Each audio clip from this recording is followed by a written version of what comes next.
Leia Healthcare, looking after you always. Proud sponsors of Real Health with Carl Henry. Hello and welcome to Real Health with me, Carl Henry, in association with Leia Healthcare. Folks, in this week's show, I'll be chatting all about sex, the importance of communication, and the stigma around seeking help for sexual issues. My guest this week is sex and relationship educator Grace Alice O'Shea. Grace has a qualification in occupational therapy and a master's in health promotion, specialising in sexual health. Grace, welcome to the show. How's it going? Oh, thank you so much. Thanks for having me. It's going good. All is good. I'm in rainy, grey Galway at the moment, but you know, the sun could come out later. It's so unpredictable here at the moment. It's crazy. Absolutely. I'm looking forward to this episode. I think as a topic, it's something that isn't discussed enough, certainly within Ireland. I think we're shy when the word sex, orgasm, anything to do with sex comes up in the conversation. People just shy away. And actually, it's a really important component of relationships, of life, and we need to talk about it more and more. Let's get to know you a little bit first in terms of your background and how you got into this as a to do your master's in it, specializing in sexual health. How did you come to that point? Yeah, absolutely. So it's never really a straightforward path, I feel, into the field of sexuality and sex education. Like, it's not something really you put in the CAO that you think you want to do, you know, when you're 16, 17. What happened for me was I studied occupational therapy first. And for anyone who isn't overly familiar with occupational therapy, like the role of an OT, it's very broad. They can work in many different settings, and it's all about enabling and supporting people to engage in different activities in life. So it could be anything from, you know, learning to walk again after an injury, to learning to socialize or how to make a cup of tea and whatever. Like, there's a lot of rehabilitation in it. And what I noticed when I was in college was that sex was just not being discussed. And, you know, as a young woman of that age as well, you know, sex was a big part of my life and my friends' lives. And I couldn't help but notice that it was just kind of a bit of an elephant in the room. So I remember someone asked, oh, and what do we do if a patient has sexual difficulties? And the lecturer just said, oh, well, you just apply the usual theory and practice, you know, like you would with anything else. And I'm sitting there, and especially looking back now, I'm like, oh, no, it's way more complex than that, you know? So it was a bit glossed over. And what I ended up doing, as you said, a master's in health promotion straight after. So I never actually practiced in OT yet, but that's a different story. But I did the master's, and it was in health promotion, and I did my research around body image in teenagers. But what I did that kind of was a game changer was I did a student placement with a charity called Sexual Health West in Galway.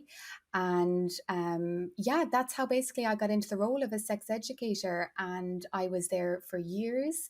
I've been a sex educator for 6 years now.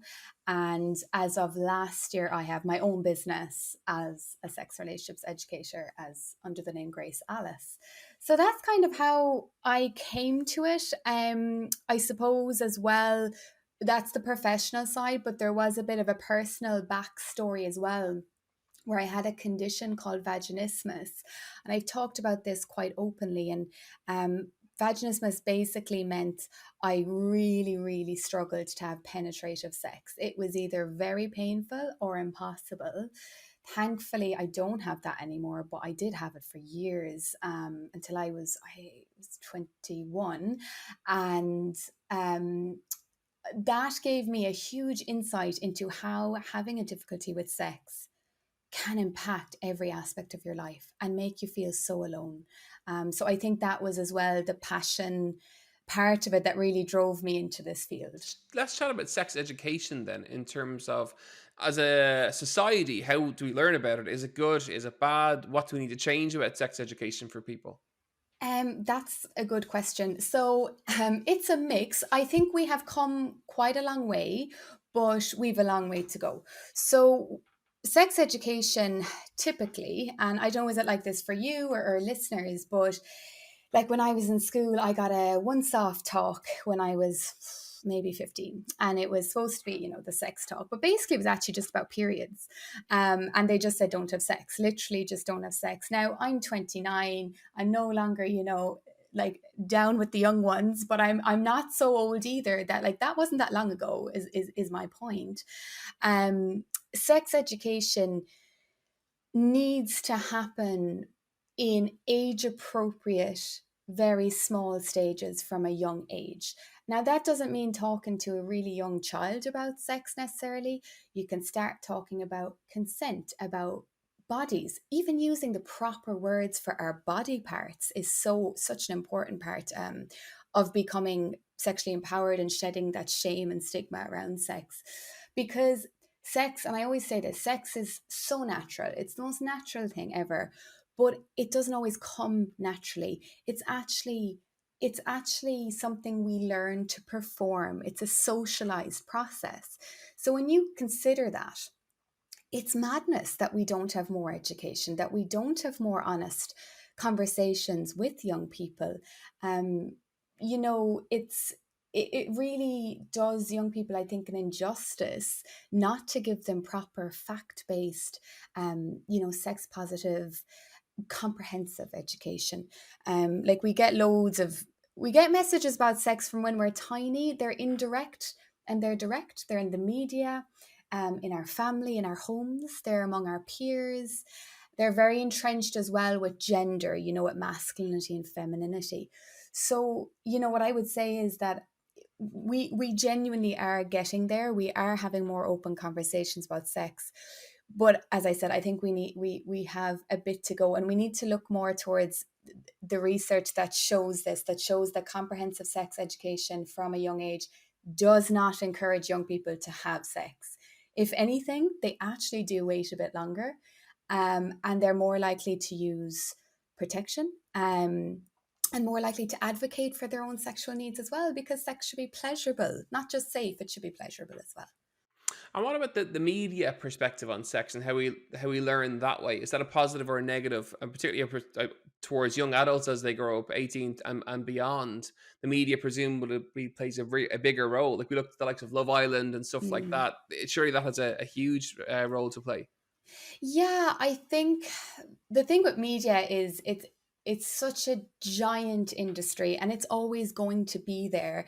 And I don't want to place too much blame on it, but I do think, you know, it does have a big influence. Even like even books, like it's not just social media and things like that. It's even how we read about sex in books. I remember growing up and the books I would read, like all the women in those books were having orgasms within a few minutes of just penetrative sex, and I thought that that's what sex is going to be. Or I read that sex is going to be painful, and again really kind of negative and maybe unrealistic messages about sex. But also, like, sex is everywhere in the media. It's used to sell everything. You know, it's music videos and lyrics, and um there are, you know, unhelpful representations. Like you mentioned, of Island. I don't watch it myself, but It's I'm probably a good guilty. thing because we know how I many know. hours are wasted across each series of people who watch it, myself included, of No course. judgment, no judgment. Like me and my partner watch Married at First Sight and we're obsessed with it, and it's our guilty pleasure, and it's good because it starts conversations. So you know, when we talk about the media, I'm really slow to demonize it in the sense that media is always going to exist outside of our morality and our values and our views of these complex topics. What needs to be there to complement it is those discussions. That's what makes the difference. And, you know, that's something that comes up a lot with porn as well. You know, porn often is completely blamed for all these issues in society, and it's complete scapegoating. Of course there's issues in porn, there's big issues in the porn industry and how some people use porn, but again, it's going to exist nonetheless. It's been around a long time. So it's about getting in there and having the conversation so people aren't looking at the media representations and thinking, oh, that's what I need to do, and that's what I need to look like, or that's how I need to act. And, you know, we're seeing a really interesting role that's emerging in the film industry. I don't know if you heard of an intimacy coordinator. So it's quite emerging, but it's brilliant. So it's a person who would go in and talk to the actors about their boundaries and talk about how they can make sex look quite authentic, more raw and realistic representation. So an intimacy coordinator, I think Ita O'Brien is kind of one of the spear. I think I actually thought she founded the profession, but I'm not 100% sure. But she worked on things like sex education, um, different shows like I think Bridgerton as well and things like that. So it's good to have people like that as well in the media and contributing to maybe having more realistic representations of sex to look at as well. So let's chat around having a good sex life, because presumably Mhm. everyone who's tuning in today, and hopefully there are lots, which there tend to be when we do episodes like this, people want to have a good sex life and things get in the way of that. And I think over the course probably of COVID and being locked down, relationships have been under huge pressures. And Absolutely. sex is probably another pressure zone that people don't really talk about or communicate about with their partners. Yeah. And that communication is a key thing to having a good sex life. But what else can get in the way of it?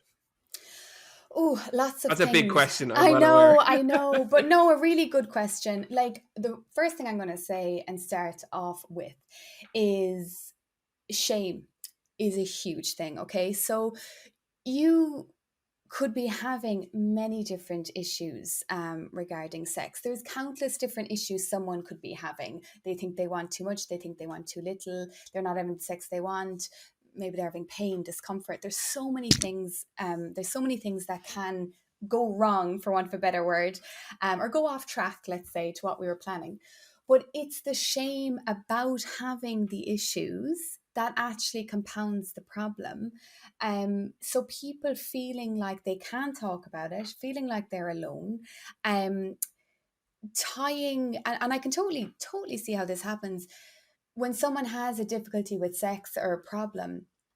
Tying that so closely to our identity is a big issue. So, feeling not worthy, feeling unattractive, feeling, you know, what's the like a dip in confidence. And I mentioned femininity and masculinity before, and I know I'm being quite gendered here, but it does happen. Like, say for example, maybe a man is struggling with, or someone with a penis is struggling with erectile dysfunction, and something that comes up over and over again is then they feel like less of a man, they feel like, they're not a proper man. And same with maybe women or anyone with a vagina. Say if they're having vaginismus or painful sex or whatever it is, they feel less of a woman. And you can imagine how that would have a knock-on effect, to your identity as a person and a sexual being. Um, and yeah, I mean, loads of stuff can get in the way. You have, I think, a general lack of connectedness to our bodies, to our intuition and what it needs and what it wants. Maybe not making space and time to be intimate or even to masturbate, like to connect with ourselves sexually. People have really busy lives these days, they do. And unfortunately, it can just take a back seat. But as I said, I think it's the shame and guilt and those feelings that build up around it that really grow the problem bigger than it was to begin with, if that makes sense. Yeah, and of course, it pulls back to that mental health element of, we don't talk about something, not talking it out, the thing becomes bigger and bigger and bigger. Yeah. And for sexual health, it seems to be exactly the same. For people listening in who are having issues, have you any tips for them about how they might communicate with a partner? What's the best way to bring it up? Is it to bring it up over dinner, bring it up over having a cup of tea, or like, how do you start that conversation? Because by the sounds of it, it is important to not hold back, have the conversation with your partner, and then work it out together. How might you start that conversation? Yeah, that's a really good question. And it is going to be different for different couples. And I want to highlight that. You could try one way and it just might not be that person's communication style. But there's a few things to consider. So I don't think it's a good idea to approach a conversation about sex when the situation is already charged or emotionally charged. So therefore, talking about sex in the bedroom sometimes doesn't work out very well. So, say if you've tried to have sex and it's just not working or you're not feeling it, and then you initiate the conversation straight away there and then, you're already feeling probably quite a few emotions around that. Your body and your brain is turned on, and I don't even mean in an arousal way. I mean like you're just maybe on kind of high alert.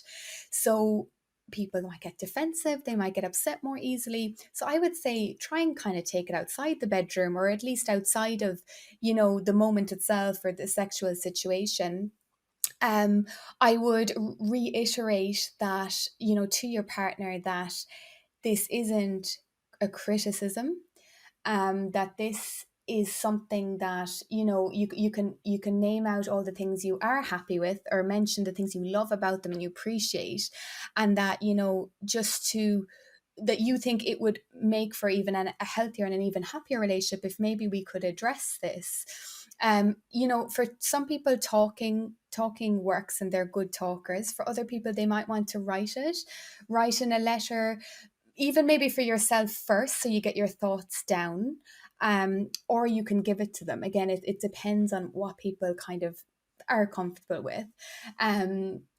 Some people as well, like I've seen one technique where if you're feeling really anxious and really nervous, that you kind of set up this scenario where you're not looking at them. And I know that sounds bad, but maybe you sit back to back, so you're touching and you're connecting, but you're saying what you're feeling out. And sometimes that can take the intense pressure off people, because we're straight away, we're reading our partner's reactions, and we're kind of saying, oh God, they're getting upset or they're getting defensive. And, sometimes it's actually nice to take that out of it. I think just reiterating over and over that, that this problem, whatever it is, or whatever difficulty, it's just another blip.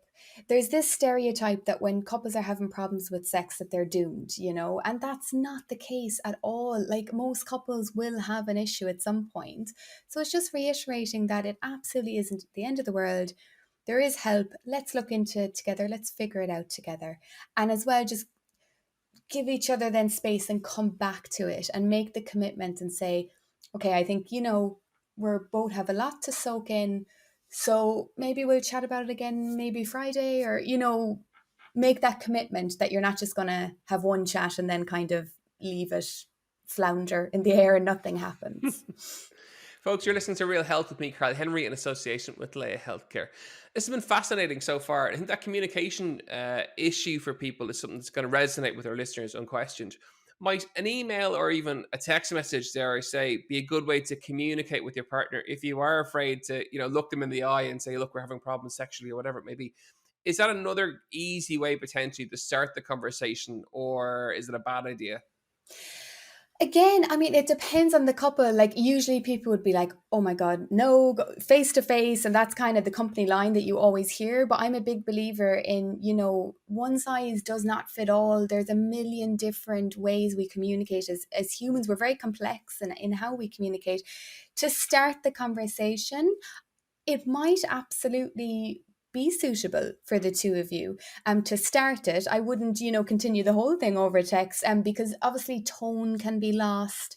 You don't have maybe as much of the loving energy in the room and things like that. And you have to be really careful as well that when you're talking, when you're expressing something, it's really important to use eye language and to focus on what you're feeling and what your need and what you're asking for, not to be projecting onto them like you don't do this and you should do this. And that kind of language is immediately going to kind of, I suppose, get people's backs up.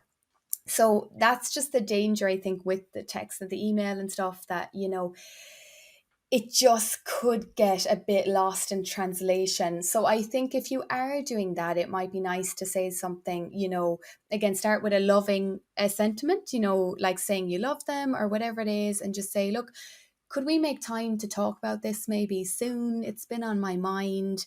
I want it to be a really respectful and loving and productive conversation, and I don't want you to feel, worried or bad about it. Just kind of, again, comforting them, but also yourself, like just looking after yourself and having that self-compassion. So I don't know, email and text, maybe. Possibly not. It wouldn't be my first go-to, but Yeah. I'm never one to say, don't ever do that. It'll never work, Yeah. because... I think your advice has been really good for people so far. Start the conversation with, TLC, a little bit of loving in terms of maybe your feelings around for the person. Start with a positive, put the bit you really want to talk about in the middle, and finish with a positive. Someone many years ago I worked with in TV coined it as a sandwich, that you Feedback sandwich stuff. sandwich, yeah. Yeah, that you sandwich it together, and actually, it's a really nice way to talk about stuff with people because there is a positive, the meaty bit in the middle that you really want to discuss that that has to be discussed, and then finishing with a positive. Yeah, So, but your absolutely. advice has been absolutely super. Let's take it on towards pleasure and orgasm then, Hmm. because people can have issues with these. Again, it's not it's not, it won't be the first time, won't be the last time. Communication is really important, but maybe some of the issues that can come up, and obviously I'm going to start with stress, because presumably stress over the last year and a half has caused a huge amount of sexual issues with people. Hmm. Hmm. Oh, absolutely. Like the most important sexual organ, the most powerful sexual organ is not between the legs, it's between the ears. It is our brain. That's the boss of everything, basically. Stress is, I mean, it's the leading, probably one of the leading, if not the leading cause of kind of issues around experiencing pleasure and experiencing orgasm and just sexual issues in general. As well, different issues can come from, especially with pleasure and orgasm, things like medications. There's can be hormone imbalances, there could be trauma, someone could be having pain or discomfort. um but a lot of it can come back again to the psychological aspect, that maybe we have negative beliefs around sex that we've never addressed. They can be quite deep, by the way. Like you could feel that you're very sex positive and you like sex, but once you go digging, there can be some stuff that you never realized. Oh God, yeah, actually I remember, oh, my mom used to say that, or or my brother, that stuff can run quite deep. As well, the belief that we deserve pleasure and orgasm. I work with so many clients. Now, I do work mainly with women. It's just more women just come to me more, but where I'll be like, and do you enjoy sex? Do you like sex? And they're like, yeah, no, it's really good. Like it's doesn't hurt or anything.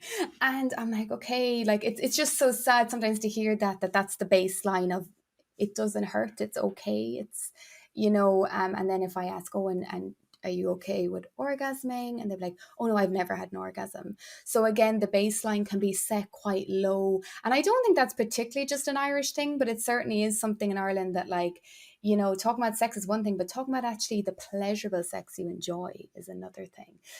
So as you mentioned, like in the pandemic, loads of things have come up, like under such pressure. If you're in lockdown with your partner suddenly is your colleague, your sexual partner, your friend, your cooking partner, your exercise partner. They're being pushed to fulfill all these roles. And sometimes the metaphor of fire is used for desire, sparking a fire, but there needs to be air and oxygen and space for fire to actually spark. And in lockdown, we didn't have that, did we? It was just all the time. The novelty kind of wears away then. So that's something that has affected people as well. But even before the pandemic, that would have been an issue for couples as well. And as partners, what can we do better ourselves to improve our sex lives with our partners? Like, people listening into the episode, what should they do having when the episode finishes to improve their sex lives with their partners? What can they do better? Yeah, so I'm going to start with the standard communicate, and I always have to mention it. And I know it sounds so easy, oh, just communicate, but communication is hard, especially with the person we're having sex with, and the person that we love, and the person that we're so, that we don't want to be rejected by, and we don't want to hurt, and all that. But communication and having a chat about it, opening up the floor to making space and time and talking about it. Other things can be actually scheduling time for intimacy. People can be quite resistant to this, right? When we see sex in the media, it's all spontaneous. It's all like there's just this look, and then suddenly there's clothes flying, and people are having earth-shattering orgasms, and it's all this passion. Again, that's on screen. In reality, it's really important to actually schedule time to be intimate. That doesn't need to mean to have sex or even penetrative sex. It could be time where you just put the phones away, put the screens away. You're making that time just for the two of you to connect. It could be watching something together. It could be giving each other a massage. It could be having types of sex that we're not focused on orgasm. Orgasm is not the goal. We're focused on making each other feel good. As well, maybe even you can do kind of little online courses together. There's sexual wellness apps now. There's a lot of stuff out there, and kind of figuring out what can work. Like there's a sexual wellness app called Furly, that's Ferly. They have like kind of sensual meditations you can do, and you can do that with your partner. Exploring all the erogenous zones. Again, sex can be so focused on penetration and one part of the body going into another part and then having an orgasm. That's only a snapshot of what sex actually is. And we have so many different areas of the body to explore and different ways we can connect intimately. Sexting, you have oral sex, using your hands, everything like that. Like focusing on those and giving each other pleasure is much more important than saying, oh, I had penetrative sex X times this month. Do you know what I mean?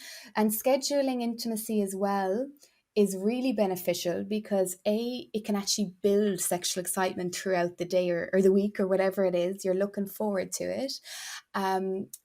You're showing your partner that you are committed to this, you are committed to the relationship and nurturing the sexual side of it.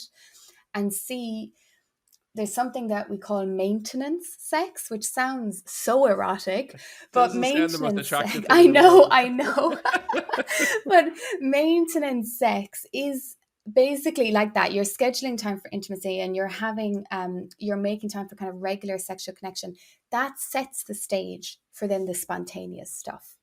The big mistake I think a lot of people make is if they are experiencing desire discrepancy, so that basically there's a discrepancy between how much sex you want versus your partner, they kind of wait for the spontaneous stuff to just come back as if it's a light bulb that's just going to flick on. It's not as simple as that for most people.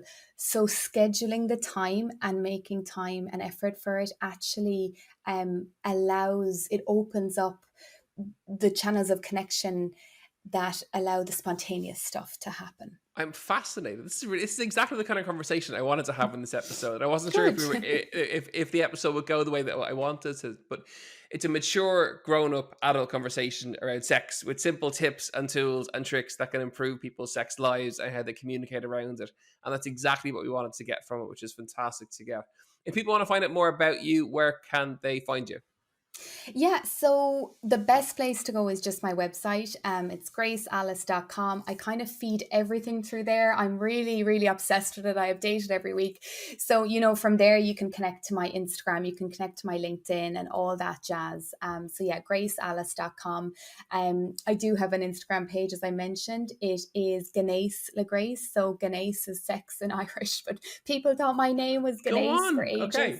Yeah, so people were calling me Gnaise, and I was like, that means sex. You're literally calling me sex. But that's a Gneas, Gnaise LaGrace. But again, gracealice.com is probably the most straightforward way to connect with me. Well, Grace Alice, thank you so much for joining us on today's show. Folks, a really interesting episode of Real Health this week. I think you'll agree. Lots to think about and lots to put into action over the course of the next 7 days between this episode and the next one. So no pressure if you're listening in. Go have lots and lots and lots of fun. And we'll see you next week for more Real Health. Slán go fóill. Leia Healthcare, looking after you always. Proud sponsors of Real Health with Carl Henry.